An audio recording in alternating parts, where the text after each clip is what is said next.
ఒకప్పుడు గడప దాటని గృహిణి భర్త మరణంతో అనివార్యంగా రాజకీయాల్లోకి కొడుకును సీఎం చేయడం కోసం కుటుంబానికి రాజకీయ జీవితాన్నిచ్చిన పార్టీనే తూలనాడిన వైనం ఎంపీగా ఓటమి చెంది పరువు పోగొట్టుకున్న చందం కొడుకు నుంచి విడుబాటు కూతురు పార్టీ కోసం ప్రచారం ఇప్పుడు కూతురు పార్టీని మూసేసి మళ్ళీ పాత పార్టీ కండువా కప్పుకుంది మరి తాజా పరిణామాలతో ఆమె కూతురు వైపా కుమారుడి వైపా లెట్స్ వాచ్ ది స్టోరీ.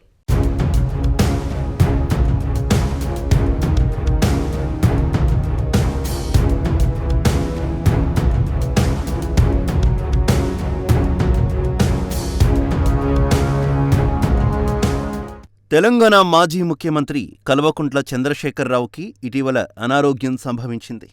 ప్రమాదవశాత్తు జారిపడ్డంతో ఆయనకు శస్త్రచికిత్స జరిగింది. ఇది జరిగి చాలా కాలమైంది. ఇప్పుడు కాస్త తీరిక చేసుకుని ఆంధ్రప్రదేశ్ ముఖ్యమంత్రి వైఎస్ జగన్మోహన్ రెడ్డి కేసీఆర్ను హైదరాబాద్లో పరామర్శించారు. ఇన్ని రోజుల్లో ఏ ఒక్కరోజు వైఎస్ జగన్మోహన్ రెడ్డికి తీరిక దొరకలేదా? సరిగ్గా ఢిల్లీలో వైఎస్ షర్మిల కాంగ్రెస్ పార్టీ తీర్థం పుచ్చుకునే రోజుని జగన్మోహన్ రెడ్డి హైదరాబాద్ ఎందుకు వచ్చినట్టు?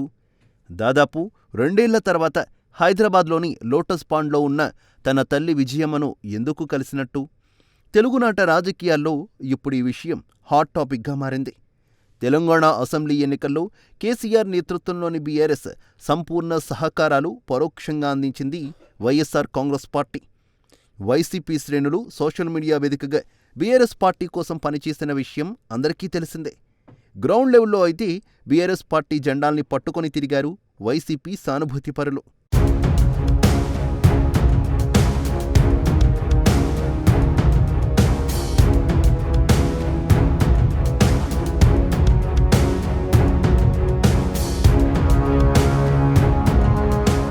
జగన్ ఎంత సహకారం అందించినా గులాబీ పార్టీ ఓడిపోయింది.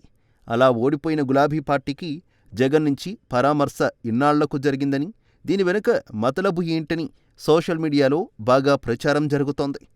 షర్మిల కాంగ్రెస్ పార్టీ తీర్థం పుచ్చుకున్న రోజునే జగన్ ఎందుకు హైదరాబాదు వెళ్లి కేసీఆర్ను కలిసినట్టు? ఈ విషయంపై భిన్న వాదనలు వినిపిస్తున్నాయి. వైఎస్ జగన్ తన దత్త తండ్రి కేసీఆర్ వద్దకు వెళ్లారు అంటూ సోషల్ మీడియాలో సెటైర్లు పడుతుండడం ఈ సందర్భంగా గమనించదగ్గ విషయం. ఆంధ్రప్రదేశ్ అసెంబ్లీ ఎన్నికల్లో గతంలో తమకు సహకరించినట్టుగా ఈసారి సహకరించాలని దత్తతండ్రి కేసీఆర్ను వైఎస్ జగన్ బతిమలాడుకున్నారని విపక్షాలు అంటున్నాయి. కాళ్లావేళ్లా పడిమరీ అడిగినట్టు సోషల్ మీడియాలో కనిపిస్తున్న కామెంట్స్ చూస్తే తెలుస్తోంది. షర్మిల కాంగ్రెస్లో చేరడంతో ఆంధ్రప్రదేశ్లో జగన్ పరిస్థితి కొడితిలో పడ్డ ఎలక మాదిరి అయినట్టు ఆయన ప్రత్యర్థులు కామెంట్స్ చేస్తున్నారు. తెలంగాణలో కేసీఆర్కు కాంగ్రెస్ నుంచి పెద్ద దెబ్బే తగిలింది. ఆంధ్రప్రదేశ్లో కూడా జగన్కు చెల్లెల రూపంలో ఇబ్బందులు ఎదురుకానున్నాయి. మరోవైపు జనసేన టీడీపీ కూటమి దూసుకుపోతున్నాయి. దీంతో ఇప్పుడు కేసీఆర్ సహకారం జగన్కు ఎంతైనా అవసరం.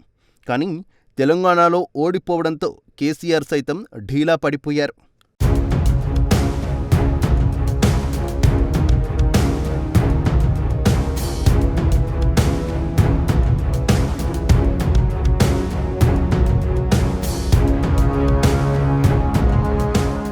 ఎవరు ఎవరికి దత్తపుత్రుడో ఇప్పుడు జగన్కు బాగా తెలిసి వచ్చిందని జనసేన శ్రేణులు సెటైర్లు వేస్తున్నారు.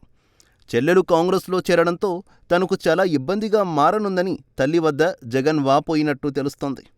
ఈ విషయంలో విజయమ్మ సైతం ఏమీ చెయ్యలేని స్థితిలో ఉన్నట్టు సమాచారం. సిట్టింగుల మార్పుతో తాజా ఎమ్మెల్యేలు పార్టీకి రాజీనామా చేస్తున్నారు. పార్టీ గడ్డు పరిస్థితి ఎదుర్కొంటోంది. తెలంగాణలో కూడా కేసీఆర్ పరిస్థితి అలానే ఉండడంతో దత్తపుత్రుడికి ఏమీ చేయలేని స్థితి. చూడాలి మరి రాబోయే రోజుల్లో ఏం జరుగుతుందో.